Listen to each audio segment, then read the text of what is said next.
Hello, this is Matt on the Moon Lambo channel. Was the SEC v. Ripple lawsuit with XRP at the center of everything, was that all just staged? I mean, that'd be kind of a big accusation, don't you think? Well, that's the topic of this latest Moon Lambo hot jam. Here's a headline from Coinpedia. Was Ripple versus SEC staged from the beginning to make XRP the first regulated cryptocurrency? Well, I want to tell you at the outset that, as far as I'm concerned, the answer unquestionably is no. But it's open for discussion. I know there are very clearly some people in the community who feel differently. I don't know what the majority side is. If I had to guess, I'd be willing that people who think that's not the case, I'd be willing to bet that would be most people would be more inclined to agree with me. It would be kind of interesting to put out a poll because I don't know that for sure. It'd be interesting to see what the sentiment is within the community here. But Ben Armstrong, aka BitBoy Crypto, he does think that this whole freaking thing was staged. And so I'm going to share with you his perspectives, and then I'm going to share with you what I think. Now, just to be clear, since I am pushing back against ideas that I respectfully disagree with here, so I want to be clear, this is not an attack on Ben Armstrong, most certainly not. I think it's fun to engage in civil discourse anyway, and so I agree with him on a bunch of things, and I disagree on others. This just happens to be one of the things where I don't think the argument makes sense, but just because I respectfully disagree doesn't mean that anything's wrong or that there's some sort of attack going on. But I know humans. I am one. I've been one for 41 years now, and I know that sometimes some people, when they're challenged, their ideas are challenged, they take it as a personal attack. And I don't know that he necessarily would. He's got thick skin, but I don't want it to be perceived in a way different than what I intend, which is why I'm going out of my way at the outset of this video to be super duper clear. But I do think that he's wrong on this. I respectfully state. So let's just go ahead and jump on in here. Piece reads as follows. Ben Armstrong, aka BitBoy Crypto, shared his thoughts on Ripple's recent legal victory over the SEC, a case that had dragged on for years. The SEC walked away with a $125 million settlement, but Ripple and its cryptocurrency, XRP, emerged with the lion's share of the victory. In an interview with Thinking Crypto, BitBoy Crypto didn't hold back in expressing his belief that the entire case was staged from the beginning. He confidently stated that he has always believed the Ripple case was never a genuine legal battle. According to him, the outcome was orchestrated to make XRP the first regulated cryptocurrency, paving the way for its integration into the global banking system. He explained that much of what people see in such high-profile cases isn't real. In his view, the lawsuit was a carefully planned strategy to legitimize XRP and position it as a key player in the financial world. And so, folks, to be clear, what he's arguing here, and I'll expand upon my thoughts in just a couple of minutes. I just want to run through everything here first. But he is arguing that effectively that the SEC did things which could have actually destroyed XRP permanently in an effort to prop it up. Actually, so that would be the claims, because secretly behind the scenes, the real intent was to make sure that XRP is this major part of the global banking system, and we're going to risk destroying it completely in the process. That's part of what the belief would have to be for one to maintain this position, which for me is a big ask. I'll say that. But check this out. Here's a quote from Ben Armstrong. There was 0% chance ever that this was not going to go Ripple's way. It needed to be regulated. Everything has to look normal. The people that are at the top to control things, they have to make things look normal all the time, end quote. Okay, so that's another thing where I feel a bit differently. I think that there's much higher than a 0% chance this could have gone off the rails and been very bad for XRP holders.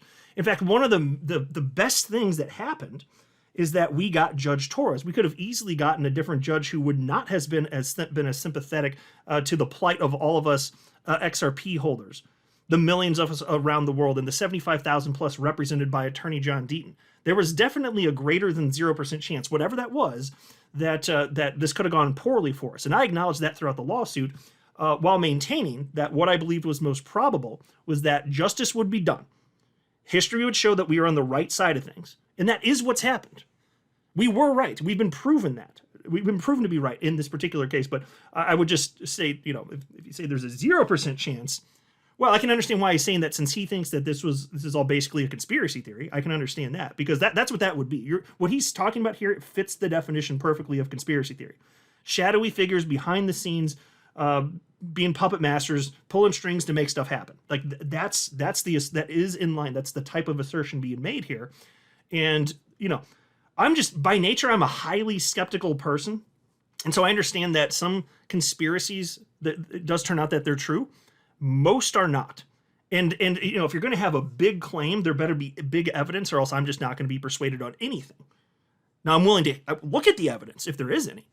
But here, what we're seeing are assertions, and so that's why I want to logically talk through it and explain. Now, I'll get into greater detail in a second here as to why I just respectfully disagree, and I think there's about basically a 0% chance that this could be the case, that this is somehow secretly orchestrated. But let me get through the last part of this first, and then I'll share with you. So anyway, Peace continues. One of the key points BitBoy Crypto made was about regulation. He said that while Bitcoin is treated as a commodity and Ethereum has also been classified similarly, XRP's case was different. The legal battle, in his opinion, was designed to give XRP a stamp of legitimacy that would allow it to be accepted by banks and other financial institutions. So pause right there and think about it, though. So if there's acceptance with Bitcoin and ETH, if we were to accept that argument, why then do you need to risk destroying XRP to get it to the same spot that Bitcoin and ETH also have? Why do you need to risk destroying one when you didn't risk destroying Bitcoin or ETH? That's tough. That's a tough pill to swallow. But anyway, Peace continues. He described the process as a way to make XRP seem like it had undergone rigorous scrutiny, thereby earning its place in the financial ecosystem. BitBoy also said that XRP's potential is much clearer now that the litigation with the SEC is behind it. The absence of this dark cloud means that XRP has a clearer runway for growth. Well, I'll agree with that part. Yeah, XRP definitely without this cloud hanging over. That's easy to agree with Ben Armstrong on. He found it amusing that XRP remained in the top 10 cryptocurrencies despite being delisted from several exchanges and facing lawsuits. Yeah, and I'd agree with that too. So obviously that shows the strength of XRP to be under that kind of pressure and still stay in the top 10. The market wants it there very clearly. But as far as this whole conspiracy theory, what would even be the motivating factors for these people at the SEC and perhaps in even higher places? Like, what's the motivation for all of them? So let's just take a moment to think through this whole thing here. I have a lot of thoughts on this, actually. So, given that Jay Clayton, former SEC chair, and Gary Gensler, and Bill Hinman, former director at the SEC, and all the like, they've always shown disdain for Ripple and XRP. Gary Gensler is even talking about this before he knew that there was a chance he could be running the SEC. He was talking BS about XRP and security, this and that. I don't think that's fake. I think that he was saying what he meant back then. And he also did acknowledge that there wasn't sufficient legal clarity, so he held both positions simultaneously before becoming SEC chair.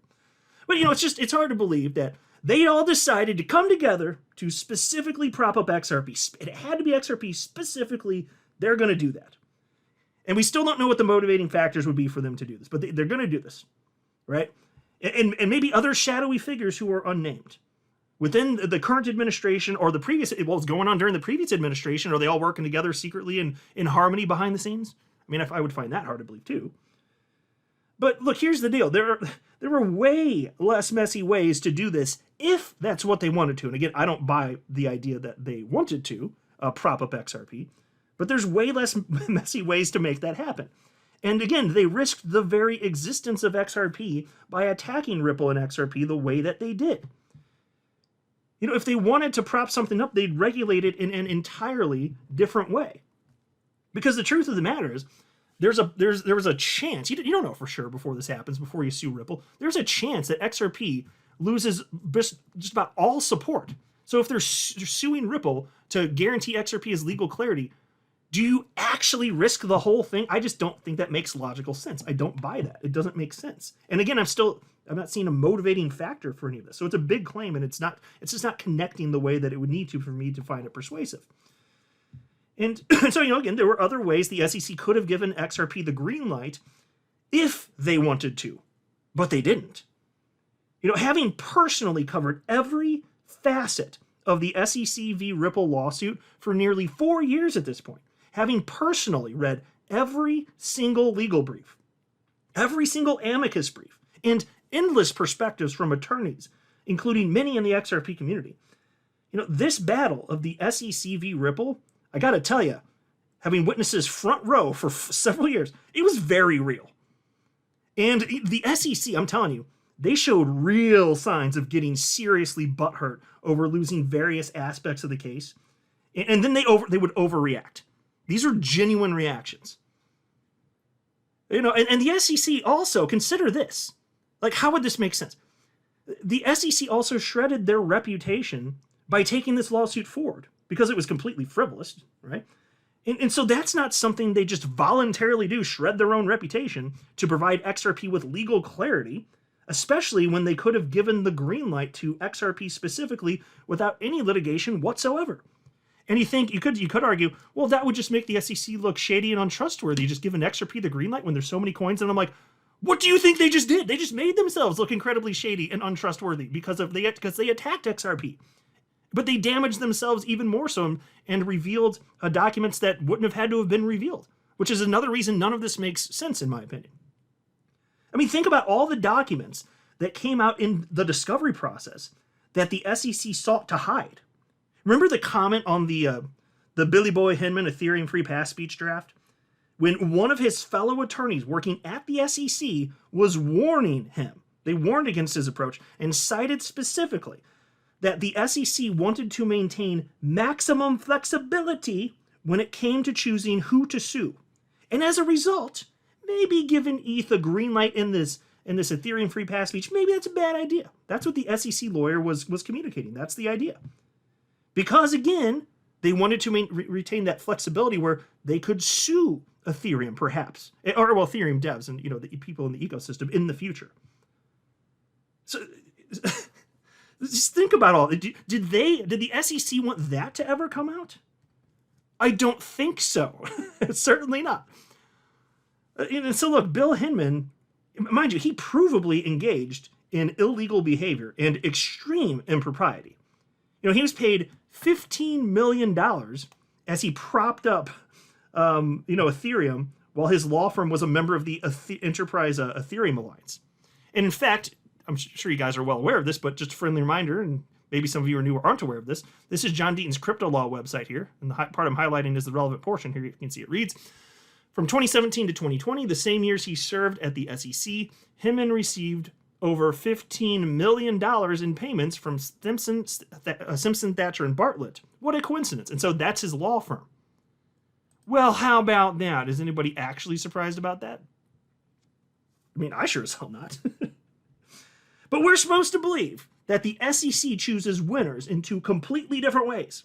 In the case of ETH, Hinman gives it a free pass, and the market takes it as official SEC approval, even though, of course, it wasn't technically. That's how the market took it, though, very clearly. And he'd say we, when he was given this speech, and when he talked about our national television, we, that's to trick people into thinking we at the SEC. So that's what happened with SEC. So at ETH, it got protection from the SEC by giving it this approval, right? Then we're supposed to believe that happened, and that provably happened. There was evidence for that. I mean, it clearly happened. But then on the flip side, I guess Ben would have us believe that in the case of XRP, they did the opposite to give it approval. In the case of XRP, though, we're supposed to believe it was chosen to be a winner by the SEC and any other shadowy figures that we don't know. And they push for that to be the case, to pick XRP as a winner.